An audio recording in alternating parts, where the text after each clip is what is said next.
Assalamualaikum warahmatullahi wabarakatuh. Kembali lagi di channel ini dengan saya Aditya Kusuma. Di channel ini akan membahas seputaran perencanaan keuangan dan saya akan mencoba menjelaskan dengan cara yang sederhana sehingga mudah dimengerti ya.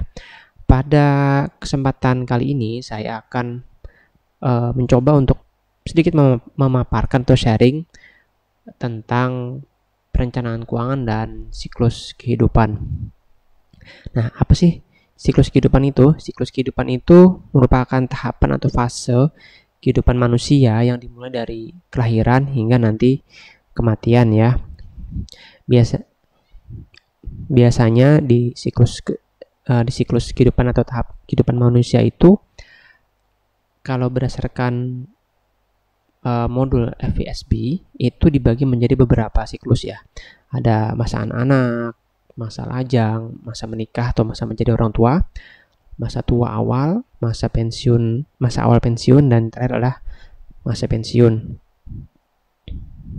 Nah, seperti yang digambarkan pada diagram, ada sumbu X dan sumbu Y, di mana sumbu X ini merupakan umur manusia, sedangkan sumbu Y adalah kondisi keuangan atau kondisi finansial manusia, di mana manusia atau kita itu tentunya memasuki usia yang lebih tua pasti mulai mencari penghasilan ya, di mana penghasilannya akan bertambah sesuai dengan umurnya secara umum.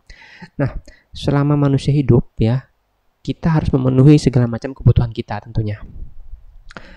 Di mana kebutuhan ini didapat dengan menukarkan dengan sejumlah uang, di mana uang ini kita dapat ya setelah kita mencapai effort atau usaha tertentu, baik yang bekerja atau sebagai pengusaha ataupun profesi-profesi lainnya ya. Nah, kalau zaman dulu mungkin masih bisa di barter, tapi kalau zaman sekarang harus ditukar dengan sejumlah uang. Nah, perencanaan keuangan sendiri menurut FVSB Indonesia adalah proses mencapai tujuan hidup seseorang melalui manajemen keuangan yang terintegrasi dan terencana. Jadi kita mempunyai tujuan, pengennya apa, direncanain ya secara baik dan secara terintegrasi dengan kondisi kita sehingga kita bisa mencapai tujuan itu, bisa sesuai dengan ekspektasi dan harapan kita. Lalu agar semua terpenuhi, semua kebutuhan manusia selama hidup itu tentunya perlu manajemen keuangan sehingga semua terpenuhi dengan baik ya. Dari yang udah saya sampaikan tadi ada sedikit benang merah, jadi memberikan insight kepada teman-teman apa sih ya hubungannya antara siklus kehidupan dengan perencanaan keuangan ya. Karena memang pada siklus kehidupan manusia atau fase kehidupan manusia itu kita pasti membutuhkan barang dan jasa ya, dimana kita memerlukan effort atau dukungan support secara keuangan untuk mencapai atau memperoleh barang dan jasa tersebut.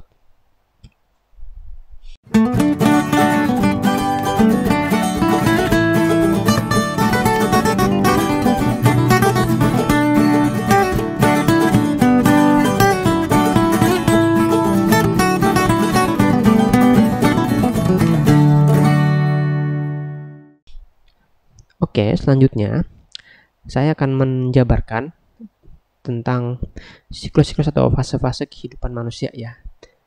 Nah, di sini masa yang saya jabarkan pertama-tama adalah masa anak-anak. Di fase ini kita hampir-hampir tidak ada hampir-hampir tidak ada beban keuangan karena memang semua sudah ditanggung oleh orang tua. Untuk kebutuhan sandang, pangan, papan ya, semua sudah ditanggung oleh orang tua atau pihak-pihak yang memang bertanggung jawab kepada anak-anak ya. Misal mungkin, mohon maaf kalau anak-anak tersebut kurang beruntung, mungkin ditanggung oleh panti asuhan atau lembaga yang menaungi anak-anak tersebut. Nah, pada fase ini kita semua udah pernah melewatinya ya. Yang udah dewasa pasti sebelumnya udah pernah anak-anak, dan itu udah sunatullah ya. Dan kita bisa membayangkan apa yang terjadi apabila nih tidak ada orang tua yang bisa memenuhi segala macam kebutuhan anak-anaknya, mulai dari sandang, pangan, papan, pendidikan juga ya. Tanpa itu mungkin Kita tidak akan terutama saya mungkin tidak bisa seberuntung saat ini yang alhamdulillah mempunyai pendidikan yang cukup tanpa orang tua yang membiayai. Saya juga tidak bisa sekolah seperti sekarang ini, bisa mendapatkan pekerjaan, dan peran orang tua sangat penting ya hingga mencapai fase saat ini. Oke, masa lajang ya. Masa ini merupakan atau tahap ini merupakan awal di mana kita melepaskan ketergantungan kepada orang tua. Di mana di fase ini mungkin ada sebagian sudah mulai mandiri ya. Mungkin sudah selepas dari sekolah, sudah mulai bekerja dan mulai berpenghasilan, bahkan sampai berkecukupan juga ada di fase-fase ini.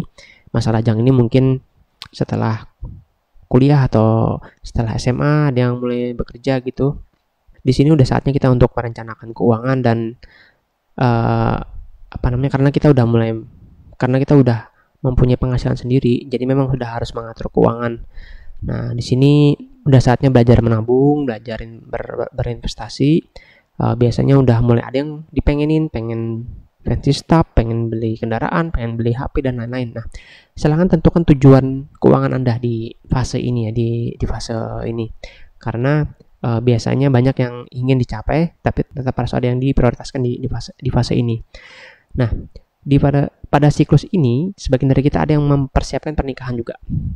Nah, atau mungkin juga masih ada yang mempunyai tanggung jawab kepada keluarga, mungkin kepada adik-adik yang lebih muda, kepada anggota yang lebih muda, ataupun kepada orang tua. Nah, di sini ada baiknya kita belajar untuk bagaimana memitigasi resiko. Karena semisal kita jadi tulang punggung keluarga, maka kalau semisal kita terjadi sesuatu dengan kita, maka harus ada yang menggantikan penghasilan tersebut. Jadi harus mulai bagaimana caranya memitigasi risiko kita kehilangan penghasilan. Dan perlu diingat, di masa lajang ini kita diharapkan banyak belajar. Salah satunya adalah belajar berinvestasi dan pengelolaan uang dengan baik. Jadi harus diawali sejak dini, mumpung masih muda. Jadi masih bisa banyak belajar, masih bisa menerima risiko yang cukup besar ya. Jadi investasi yang cocok di masa inilah ya adalah investasi yang high risk high return. Oke, lanjut masa menikah ya. Masa menikah ini dibagi menjadi dua ya, masa pernikahan awal lalu masa menjadi orang tua. Nah, pada masa pernikahan awal ini umumnya pengeluaran masih besar, tapi pendapatan relatif kecil. Nah, pengeluaran seperti cicilan rumah, kendaraan, dan biasanya suami istri bekerja ya, kedua-duanya. Dan untuk membeli suatu barang atau suatu aset ya, anggap aja rumah ya, biasanya sih gabungan dari penghasilan suami istri. Nah, kalau semisal salah satu dari pasangan ini ada yang bermasalah, yang mungkin tidak bisa bekerja lagi, nah ini harus ada proteksi keuangan. Karena biasanya cash flow-nya jadi satu. Kalau salah satunya nggak ada, bakalan timpang.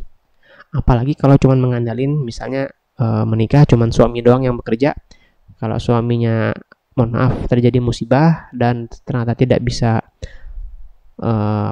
tidak bisa lagi bekerja. Nah, ini memang harus ada proteksi penghasilan untuk selang waktu tertentu sampai bisa kembali pulih lagi untuk bisa bekerja. Lalu kita juga udah mulai memikirkan juga nih, menyisihkan pendapatan untuk di masa tua, baik yang berprofesi sebagai pengusaha ataupun yang sebagai pekerja. Kalau pekerja mungkin sudah ada ini ya dari kantor ya, BPJS ketenagakerjaan dan atau dana pensiun. Tapi perlu diingat itu kemungkinan tidak cukup. Silahkan tanya di tempat kerja masing-masing bagaimana cara berhitungnya. Terus bagi yang pengusaha ya mungkin harus mempersiapkan juga dana pensiun, kan tidak selamanya kita bisa berwira swasta atau mencari berusaha gitu ya. Nah, pasti ada saat-saat tertentu yang memang udah saatnya kita harus berhenti dan ya menikmati masanya di rumah gitu. Nah, di sini di fase ini kita bisa mulai mendiversifikasi investasi. Kalau saat lajang itu high risk high return, nah di sini kita udah bisa mulai menggeser.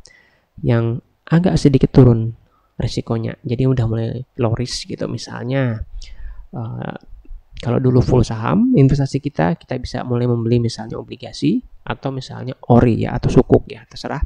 Jadi sudah mulai diturunkan tingkat risikonya. Oke, lanjut. Ini siklus kehidupan yang disebut dengan masa orang tua dengan anak-anaknya. Pada tahap ini pengeluaran semakin besar karena memang sudah ada anak. Jadi selain apa ya?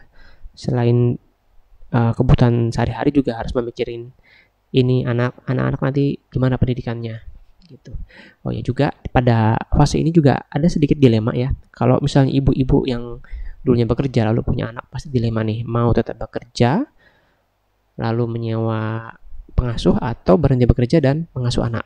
Nah, karena kalau kedua keputusan ini pastinya akan memiliki risiko finansial ya. Pertama, kalau misalnya tidak bekerja berarti suami yang menanggung semua.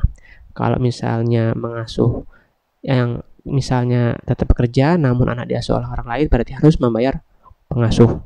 Nah, ini juga silakan nanti harus dipikirin enaknya gimana karena tiap orang akan berbeda tentunya. Kalau misalnya suami doang yang bekerja berarti harus ada proteksi nih terhadap penghasilan si suami. Terus kita juga dihadapin harus menyiapkan dana pendidikan anak, tapi tidak melupakan juga kebutuhan si bapak dan ibu. Jadi misalnya untuk dana pensiun si orang tua, lalu menyiapkan mungkin dana rekreasi atau traveling jalan-jalan kan gitu juga.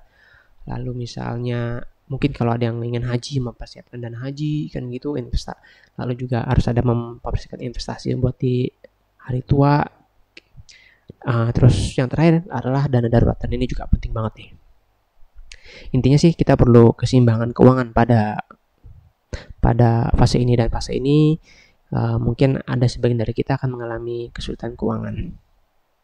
Nah, saya sebagai perencana keuangan akan sangat menyarankan ya, mulai membuka tabungan pendidikan atau asuransi pendidikan, dan ini harus dibicarakan dengan pasangan ya, berapa besarannya, pendidikan macam apa yang ingin diberikan kepada anak, sekolahnya bagaimana kan gitu, dan itu bisa dihitung kok kalau misalnya tahu pendidikan apa yang ingin diberikan kepada anak nantinya. Oke. Lanjut, ini ada masa tua awal. Nah, di masa ini kemungkinan kita sudah mapan, ya sudah karirnya udah bagus, usahanya udah moncer.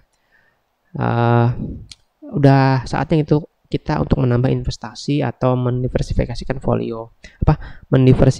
portofolio investasi ya, atau ekspansi usaha. Nah, investasi produktif juga bisa jadi salah satu yang bisa jadi pilihan ya.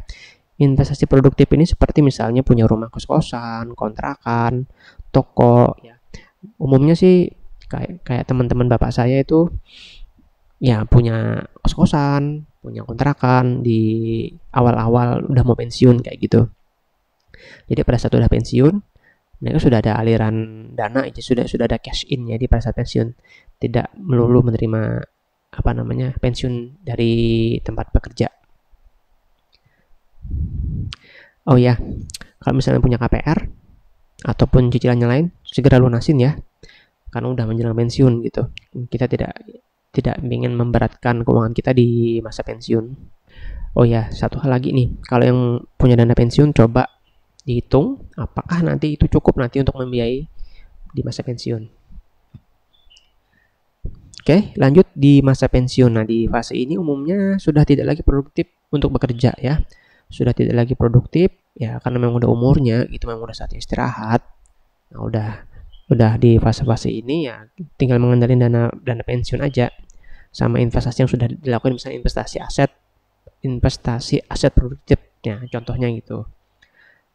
Nah, tidak bisa dipungkiri mungkin masih ada yang bekerja, namun mungkin tidak bisa seperti saat muda dulu gitu kan. Kalau sudah gini, ya jangan lupa juga nih masalah proteksi kesehatan. Nah, ini tetap harus punya proteksi kesehatan karena di masa tua ini umumnya berbagai macam penyakit kritis datang. Nah, kalau misalnya kita tidak punya proteksi kesehatan, ya percuma nanti semua dana investasi yang udah dikumpulin tuh bakalan habis untuk kesehatan. Jadi ya menguras banget, jadi bakal menguras kantong. Jadi kalau misalnya pengen nyaman ya di hari tua nanti ya, pertama investasi, lalu kedua proteksi kesehatan sedari dini. Jadi memang kita udah bener-bener ya tinggal menikmati hidup aja nanti pada saat udah pensiun.